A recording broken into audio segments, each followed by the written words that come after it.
Okay, so hi everyone, welcome to Neospark. Finally the network theory launches in English. Okay, so what you have to do, just go through the course.neosparkonline.com, or you can go to main website as well, neosparkonline.com, and go to the paid content. After that you will see course.neosparkonline.com. Okay, I will put the link in the description as well. Okay, here on the left side you will see the GATE courses Hindi, GATE courses English, and AJE courses Hindi. You have to click on GATE courses English.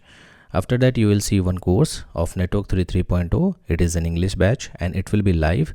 You can go through the details, what is included, what is not included. Network 3 is the basic subject, so I am including everything, like for GATE, ESE, as well as AEJE exams, as well as for SSCJE also. So it will benefit for all the students who are preparing for GATE, ESE and other exams also. Okay, if you want to buy these live courses, and this is made only for South Indian student. For North Indian student, those who know Hindi, you can opt GATE courses Hindi, and you can go through this Network Theory 3.0 for GATE 26. Okay, the content will remain same. There will be minute difference, like I will include in GATE 25 the questions that has been asked in GATE 25 in this courses.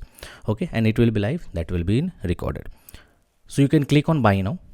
After clicking on buy now, you will get two options, 6 months and 12 months. Click on buy now, apply the coupon code launch. It will cost you around 1000 for 6 months courses, and if you want to buy for 12 month, it is also having a nominal amount of, I think, 1600 something like that. So you can opt and join me on 10th March. Okay, and this coupon is valid till 10th March. After that the price will rise. So anybody who are willing to prepare for the GATE exams and want to study Network 3 by me, they can opt this course, and this course will be 100% in English. Okay, for Hindi student you can opt GATE courses Hindi, and there are many courses available, you can opt that. Okay, thank you.